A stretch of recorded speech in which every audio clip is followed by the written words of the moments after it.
Right. So this morning I'm going to be talking to you about affirmative action as a policy and something that's definitely evolved over time. So it's an interesting topic, but certainly not without its controversies.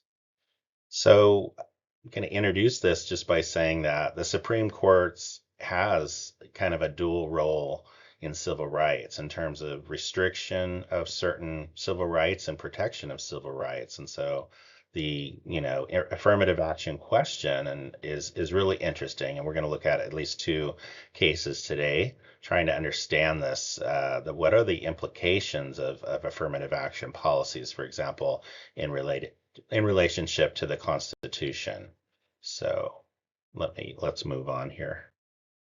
All right, so what is affirmative action? It's not just a policy, it's actually a response to historical injustices that have been faced by marginalized groups. So the modern framework was initiated by John F. Kennedy's executive order, which emphasized the need for proactive measures in employment practices. And so, this slide highlights the importance of ensuring equal treatment for all applicants, say in employment, for example, regardless of background. And the visual elements reinforce the historical significance of this movement in terms of moving forward in equality, the general question of equality for all Americans. All right, so what is the aim of affirmative action? The aim is to actively combat discrimination rather than relying solely on passive laws. So, what is this proactive approach? It requires government contractors, and this was the executive order under Kennedy, government contractors to intentionally include diverse minority groups in their workforces. And so, the accompanying the accompanying images. Hang on, I'm sorry. The accompanying image uh, of advocates for affirmative action, it underscores the importance of targeted efforts in creating equitable opportunities, which emphasize that simply opening job opportunities is not enough to achieve true diversity and inclusion. So where's this controversy? It surrounds those who feel it may disadvantage this policy of trying to get particular groups into the employment environment. For example, African Americans have, the controversy is at the expense of what other groups of people. So, for example, if there are quotas, and that oftentimes affirmative action relies upon quotas. In other words, if you're going to open up a firefighter's position in the county, all of a sudden, you're going to need to recruit, for example, a certain number of African Americans, Asian Americans, to make it very diverse, Latino Americans, white Americans. And so this is a policy that, in fact, it relies on quotas. And so, again, ultimately, when the decision is made as to who gets hired, for example, there may be on paper people that would pass a test at a higher rate than, say, the preferred group that is singled out for affirmative action. And so they oftentimes will claim that this is absolutely unfair and even unconstitutional. So again, it's a very controversial policy, and it's not just in employment, it's also, of course, in university admissions as well. There's been a kind of a long history of affirmative action at the university in order to increase diversity at, for example, the universities, is to say we're going to admit, we're going to make sure that we have at least 20% African Americans. We are going to recruit, and 30% Latinos and 20% Asian and 10. So in other words, they literally are using numerics in order to recruit particular groups of people that have been deemed to have been discriminated in the past. So again, this is controversial, and it has led to court cases, et cetera. And as mentioned, this policy can absolutely have an adverse impact against, for example, Asian Americans, and that's important because there have been some immediate court case challenges, meaning within the last several years, and the courts have now ruled that affirmative action policies, at least at the university level, are no longer legal.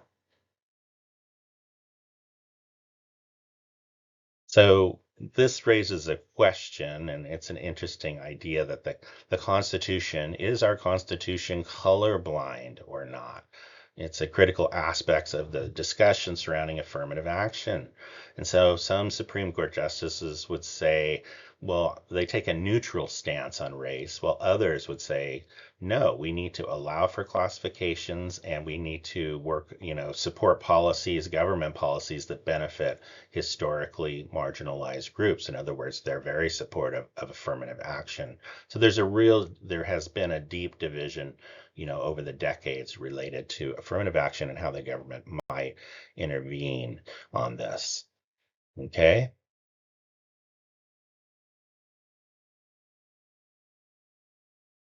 Um, Couple of definitions you might already be familiar with: de jure versus de facto segregation. So these definitions are important for understanding the court's rulings on affirmative action.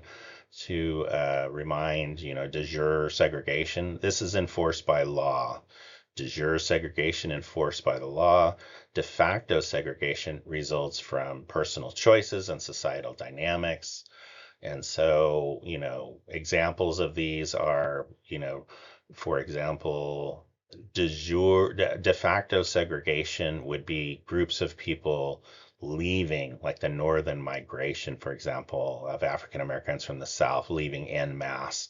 And so they're, in a way, they're kind of segregating themselves by moving out of the Jim Crow South up into the North. So that's an example of de jure. Whereas de facto would be laws that laws that are in place, let's say on the state or county level, that literally are designed to impose Jim Crow circumstances. For example, the idea of laws that don't allow for people of color to move into a particular neighborhood. The real estate office is creating these rules that are designed for separation. And then, of course, all of the whites only laws and counters at lunch counters everywhere throughout the South, swimming pools, movie theaters, and all that.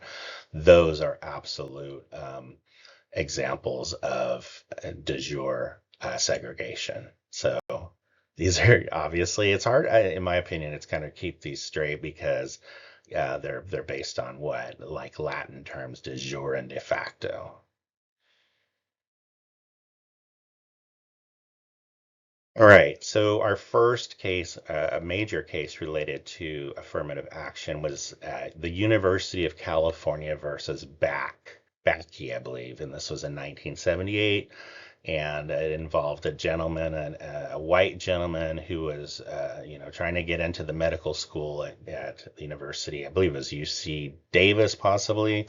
And in fact, the university had a quota system, an affirmative action quota system that excluded him when he had applied for the university. He had taken his tests, his MCATs, other tests and received scores, etc. And he was able to, in fact, receive the results, comparable results, and he knew that he had scored higher than some of the other candidates who were accepted into the medical program. And so this went to the Supreme Court, and the U.S. Supreme Court ruled in his favor, basically saying that universities can't rely upon quotas alone in affirmative action as the basis of their decision, their admittance decision. And so this was kind of a major decision, or I should say a major Supreme Court precedent. Now it had, effectively stated that affirmative action policies couldn't rely on quotas alone, and that it clearly that would have an adverse impact on other groups who are applying, Asians, whites, etc. And so it was a very important decision in terms of evolving affirmative action policy. Now, the next case we're going to talk about is Ritchie versus DeStefano, 2009, another critical Supreme Court decision, and it had to do with firefighters that had already been on site and had been working in the fire department, and a group of them, and they were representative of African Americans, whites, Latinos, etc. And they all were taking a captain's exam test, yes, in order to promote, obviously, and to make more money, et cetera, et cetera. And so the test was administered. The scores had been posted, but in fact, what had happened is the African American candidates who had taken the test scored lower than the white and Latino test takers. And so the county decided that they were going to throw out the results because they were on an affirmative action quota system. And so they invalidated the test results. And so, of course, these firefighters went to the U.S. Supreme Court and said, hey, we were actually discriminated against based on affirmative action policy. And the U.S. Supreme Court said absolutely, when they went over all the facts, they just said you cannot invalidate a firefighter's test if it doesn't achieve your goal of having affirmative action in your fire department. Clearly, this was a neutral test. It wasn't, there was an examination of the test itself to make sure that it wasn't biased or anything like that. So the Supreme Court ultimately ruled in favor of the firefighters. And again, this is a major case because each time the court rules in a certain manner, it affects the understanding of how affirmative action is going in this country. And at this point, this was, to my mind, a critical case that ultimately led to the dismantling of affirmative action at the university level. All right. So in conclusion, the Supreme Court's rulings on affirmative action, they reflect a careful consideration of the distinctions between de jure and de facto segregation. So we've looked at a couple of examples, and they do demonstrate the court's nuanced approach to these issues, and emphasizing the importance of context and legal decisions.